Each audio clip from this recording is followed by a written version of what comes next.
today, I'm going to be flipping this jacket into a designer-inspired, maximalist, nonsensical creation. My reference for this flip will be these Upcycled by Miu Miu leather jackets. Masculine shapes juxtaposed with dainty embroidery and 20s furry collars. Okay, let's get started. First, let's clean up all the knickknacks.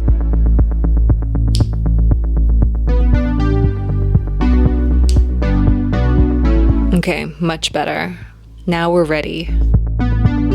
First step is to clone the bodice of the jacket and the sleeves so that we can then create new materials to put on top of it.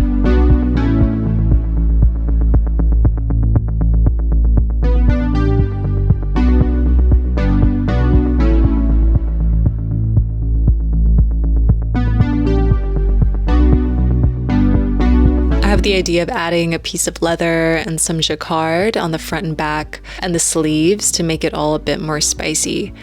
And for the collar, I'm going to expand it quite a bit so that it can sit a bit larger and just be more adorable when it's fluffy. Now let's take a look at our delicious fabrics. Since we used a lot of black in the last video, I'm not going to be using any black today. Here I'm taking the pattern we just cloned and tracing it over our fabric so that we have our bodice pieces. This is a leftover jacquard I had from a blazer that I made last year. It's got these little sparkles in it and has these dark tones that I really love.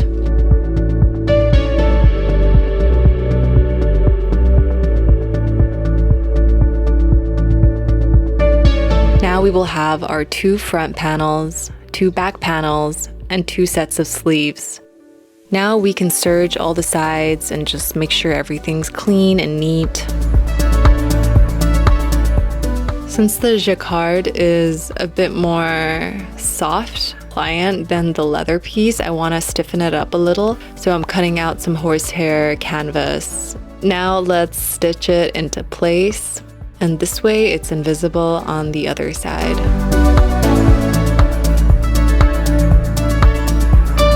I attach the bodice pieces together and then press them flat so that now we can attach the sleeves. And don't worry if things don't match up perfectly on either end, since we're going to be snipping a lot of it away later. The original shoulders on the original jacket were a bit too narrow for me, so I kind of want to use this opportunity to add some power to them. So let's add on some shoulder pads. I'm going to pin them on and then stitch them into place along the seams.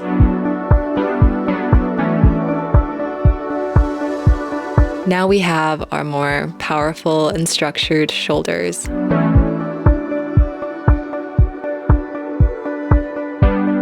Now onto the really cute part, our fluffy collar. I'm going to pin on kind of a collar facing along the bottom of the fluffy one so that we can later flip it in and attach it to the inside of the jacket so that it'll look clean overall.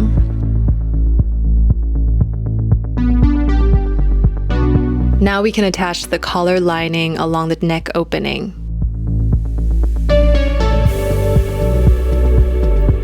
Sew it down and clip.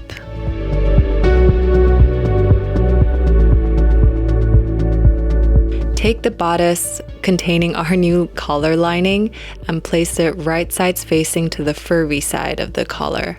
Pin in place. Sew it down. And this part you have to be kind of careful to tuck the fur in so you don't end up taking away too much of the volume.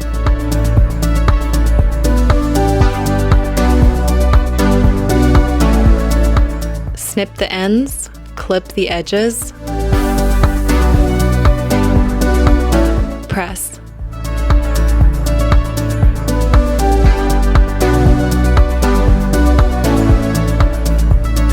Now let's make some front facing so that we can attach and assemble everything neatly without it looking too DIY. I'm going to attach these front facings to the right sides of the front panels. flip and press. Now we can begin the shell-to-shell attachment. I'm going to use some clips because the layers were too thick for needles.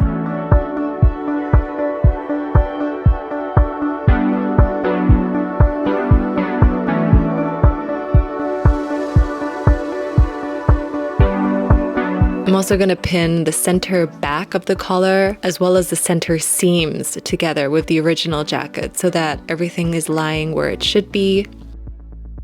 Now I'm going to bring it to the machine and do a top stitch and also pray that the machine survives because these are a lot of thick layers.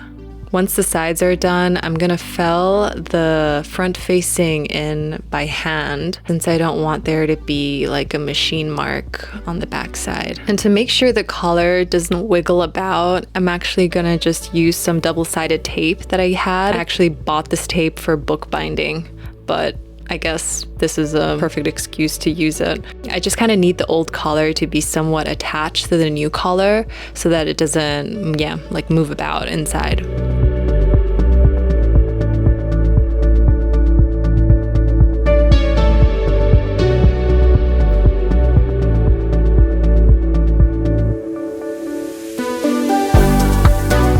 Now I'm going to fold down the collar facing and fill that into place by hand. And I actually didn't really measure the height of the collar stand, but I'm very stoked to find out that the width I created was the perfect amount to have.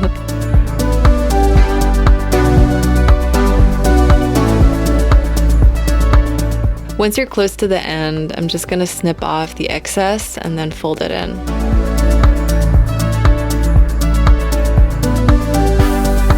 Then I'll continue using my felling stitches till the very end.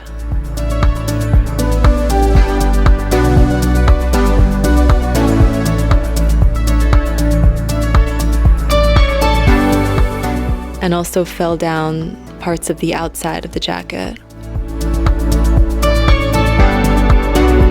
Now this is where the trimming takes place. I'm just gonna kind of do a little wave around the outside border. And I kind of felt like a hairdresser here, not gonna lie, trimming my jacket's bangs. Embroidery time. I'm thinking of only using red sequins since these will be a nice kind of sassy pop of color against the beige of the jacket. So let's press and prepare our cotton fabric and let's draw out some oblong shapes for our patch pattern. I've never really said the word oblong out loud before.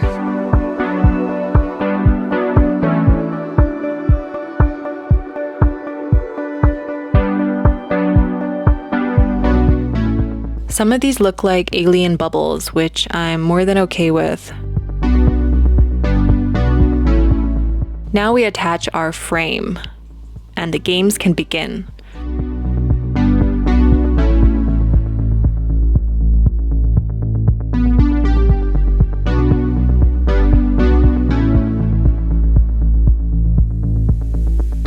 I'm doing a red sequin and red bead in one combo and just going around the mirror sequin so that it looks like a little red sun.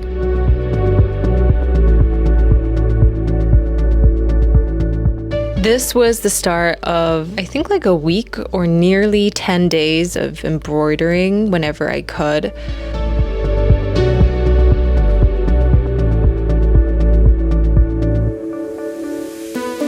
A bit intense, but yay, finally everything is embroidered.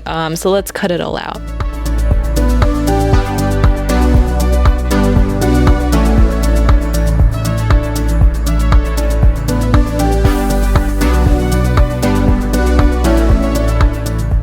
Pin the patches right sides facing on backing fabric, which is also the same fabric that it's on.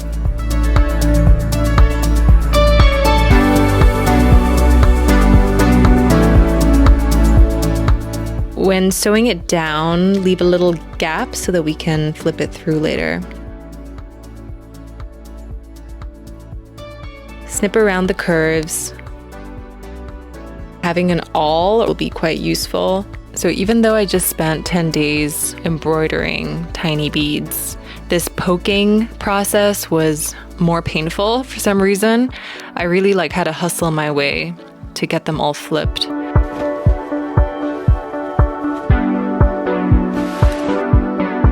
Press them flat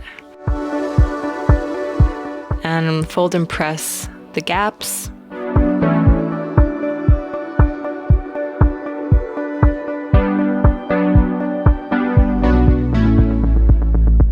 Now we're ready for the final part of these patches, which is top stitching them.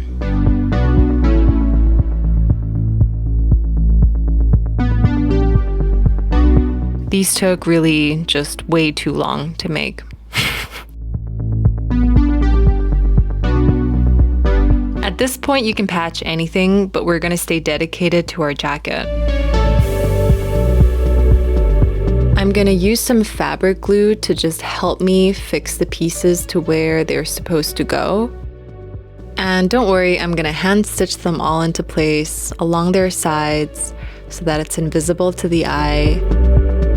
This little leather hat I have on really saved me during this process because there were a lot of thick layers to sew through, and it just helps kind of push the needle through. The end is nigh.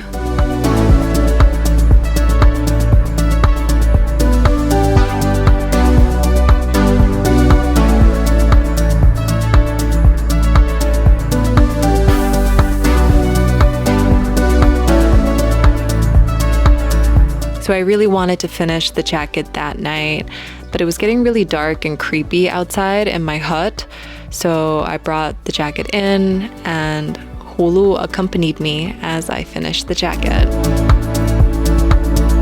And now our jacket is finally done. I'm so excited for the final reveal.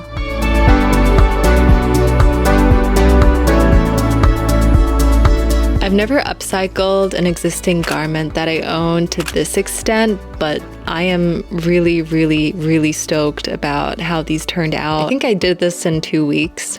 I love the assortment of materials, from the furry collar to the jacquard to the little leather piece in the front, and of course all the embroidered patches. I hope you enjoyed the process as much as I did, and if you like this video, please subscribe and give this video a like. I'll see you in the next one. Bye.